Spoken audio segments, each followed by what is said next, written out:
Hey Bat fans, Luke here, ready to bat chat about a story I'm really excited to kind of talk about, and it's this trade called Batman Second Chances.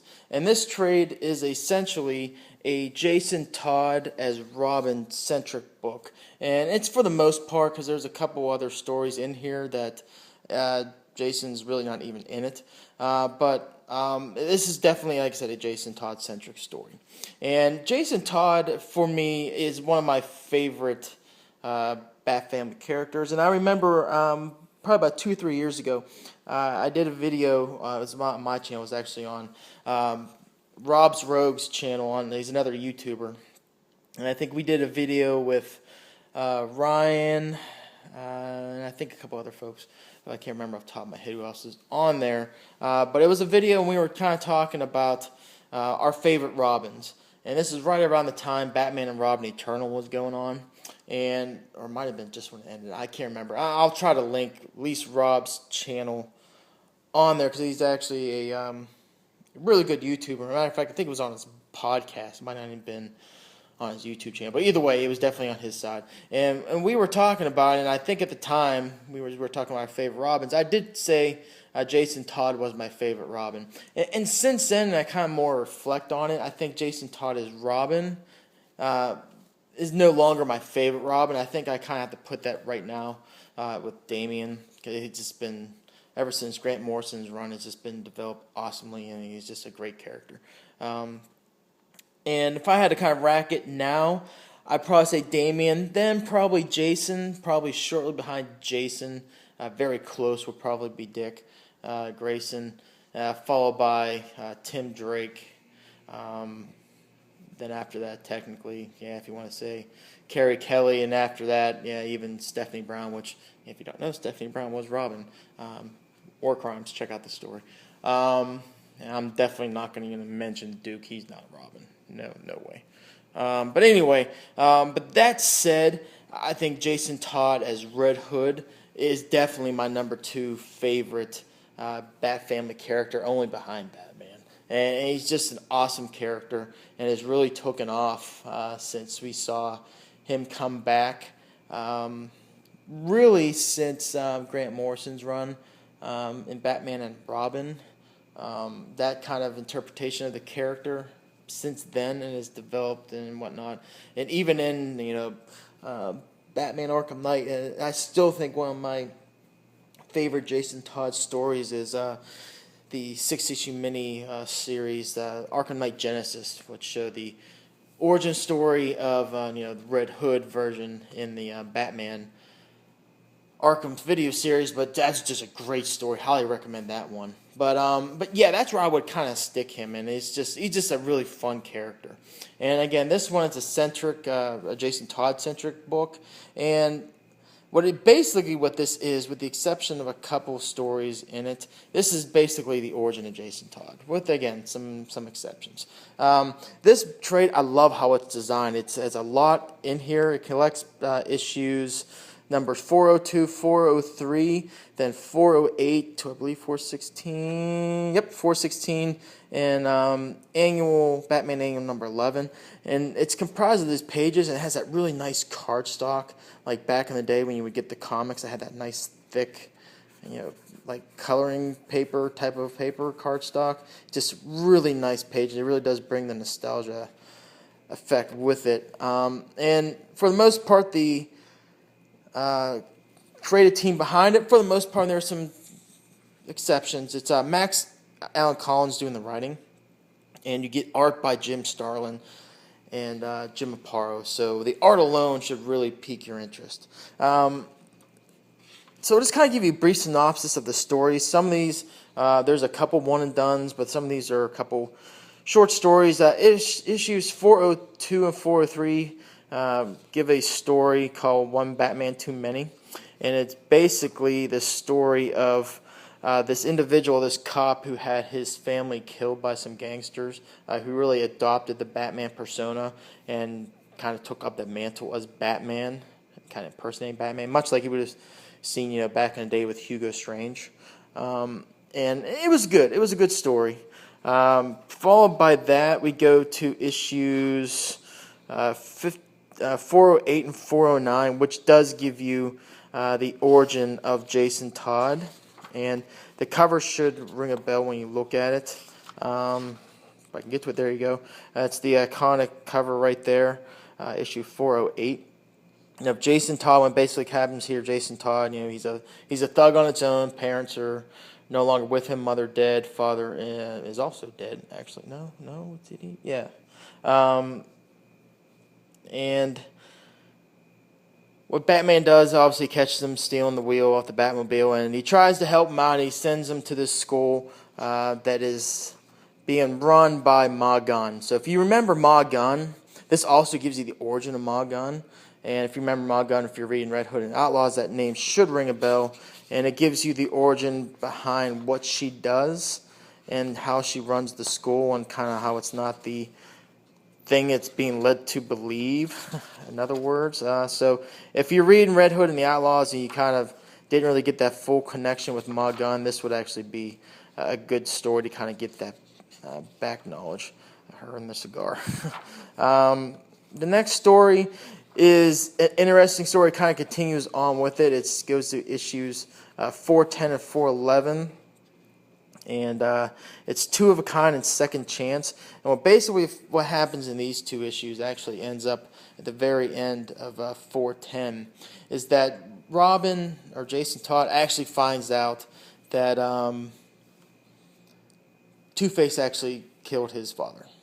And it brings up a pretty interesting point where most people think issue number 424 is where you really start to see the crack of the Jason Todd character going kind of rogue, and kind of what we would see, kind of like a foreshadowing what we would see is him as Red Hood, in the way that he would kind of kill somebody, get that really violent side that kind of goes against what the people the Bat family can't stand for. You actually see this in this issue when Jason Todd actually has Two-Face in his grasp as Batman and Robin are kind of fighting him, trying to track him down. And you see him, and it's just a lot of emotion, and you can kind of see why he would do it. But it's the beginning of the snapping, if you would, of the character, where you begin to see kind of like the emergence of what would be kind of like the Red Hood character. And it was a really good story. The next story after that, it goes into a one-shot. This is issue 412. It's introducing the Mime, and it's basically this character in the Mime that's kind of going around trying to silence things because she can't take sound and whatnot. And it was okay, to be honest. It was a good one and done story. The next one, I forget her name off the top of my head. Camilla Cameo, that was her name, the Mime.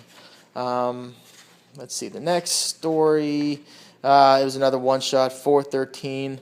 This one was entitled A Ghost of Mashika Tahara, and it was basically, it's a one and done about this person that is a descendant of these Asian warrior clans that kind of uses the mystique behind the lore of the family and the tribe. And this museum piece is going to Gotham. It has his costume and whatnot, and he kind of adopts the family persona to kind of get caught up in some crime type stuff. Again, it was a decent one and done story. The next story after that, if I remember it, when I get to it, issue number 414. This was a good one. This one was called Victims. And basically, it's one where Batman sort of loses in this one. I believe Robin's in here a little bit. Those other stories, Jason Todd's in there kind of sparingly.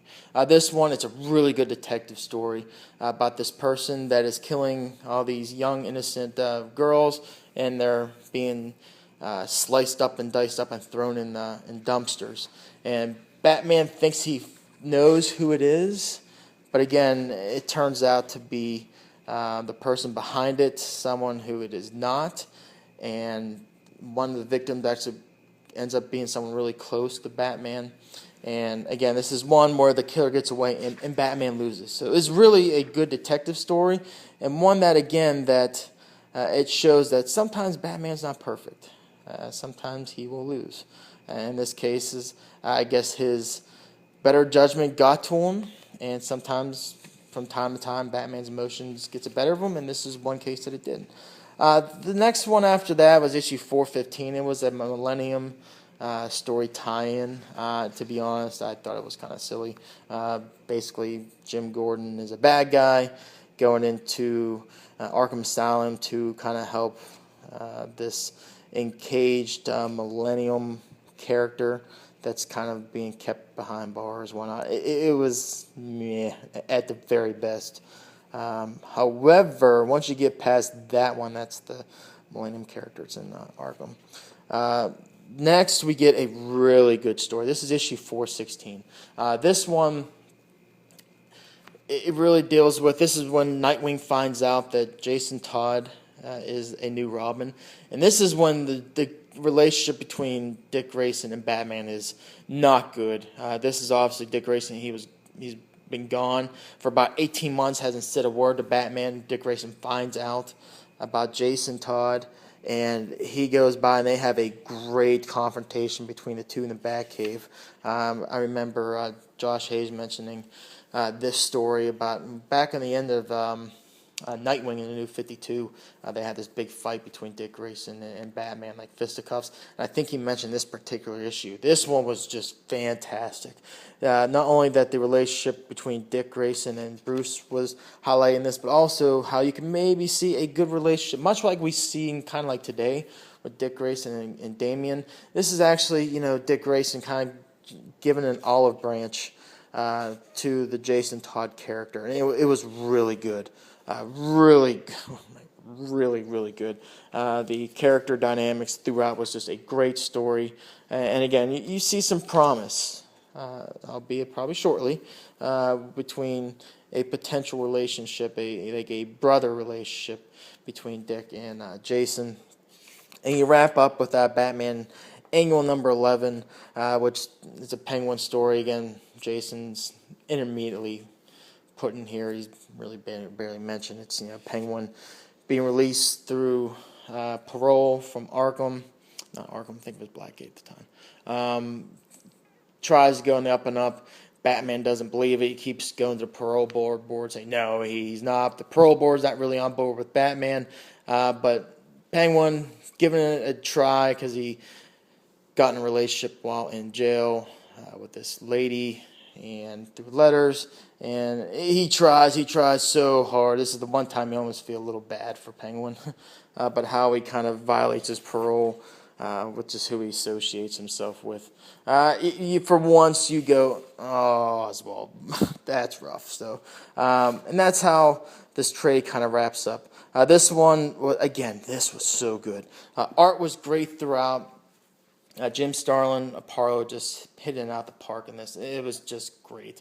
Even the mundane stories, I thought were, except for that one, the Millennium kind of tie-in, even the ones that are not really the centric story about Jason, they were really good, especially that one with Nightwing in it. That said, if I had to kind of critique it a little bit, there were some times where you're going to get kind of lost a little bit. If you, just like the interpretation of Batman per se, and that you're gonna read it, you're gonna feel like, yeah, this is kind of like the Batman, but then you get a little bit of mix of the campiness that we kind of seen from like the '66 series, and just the way the dialogue happens, and the way Commissioner Gordon even kind of communicates himself sometimes. So you get kind of lost up and get caught up in what type of interpretation we're getting sometimes. But beyond that, everything just how this trade was put together. I mean, it's pretty much a good solid run. You're missing a couple issues of being straight from like 402 again to 416, and then the annual. I think you're missing 404, 405, 406, and 407. But it's a collection of really good stories. And again, just the paper brings back the nostalgia factor in it. Again, gets you more of the Ma Gunn kind of character history, if you would. And overall, it's just a great trade. This one only cost like $19.99, and for how many issues you're getting, which once again was two, 3, 4, 5, 6, 7, 8, 9, 10, 11 with the annual 12. That's a steal. That's a great bargain. Again, if you're a Jason Todd character, you're basically getting the origin. Just love this one. Loved it to death. Highly recommend it. Even if you're not really the biggest Jason Todd fan, there's going to be a lot that you'll like in this because you get a good balance. I mean, the center of the book, again, it gets you the origin with the kind of continuation between the Two-Face character and how that kind of plays into Jason's history. But then again, you get those ones where Jason Todd's really not even in it. The first two issues, like I mentioned, that Batman, the Two of a Kind one, well, he's barely in that at all. Still a good story, again, very like Hugo Strange-like. And then anything else, that Nightwing story was just fantastic. I was probably, even though, again, it's not like the origin, but it's still Jason's really in. That was probably my favorite story in this trade. So this one, I'm going to give a solid 4.5 out of 5. I love this one. Highly recommend it. Get in your collection. It's definitely worth the $20. The only thing I really actually would like, if this would have came in hardback, a hardcover, and had this type of paper inside, that would have been superb. But that's just being nitpicky. 4.5 out of 5 for this one. Highly recommend it. Hit me up in the comments below if you're a big Jason Todd fan, and what kind of bad chat about him as a character, what you like about him, what I like sometimes, but there are some things I don't like. I mean, he's not perfect, but we kind of bat chat about that. We'll talk about the origin if you want, and maybe how this correlates into what we're reading today, because, I mean, try not to be too biased, Red Hood and the Outlaws, that's probably one of the best DC Rebirth books that are going out right now. I think I mentioned that in the last issue review. I think it was issue I did 24. I did that series. So, anyway, love this book. Recommend it. Hit me up in the comments below. We'll bat chat, and we'll go from there. So, until next video, take care.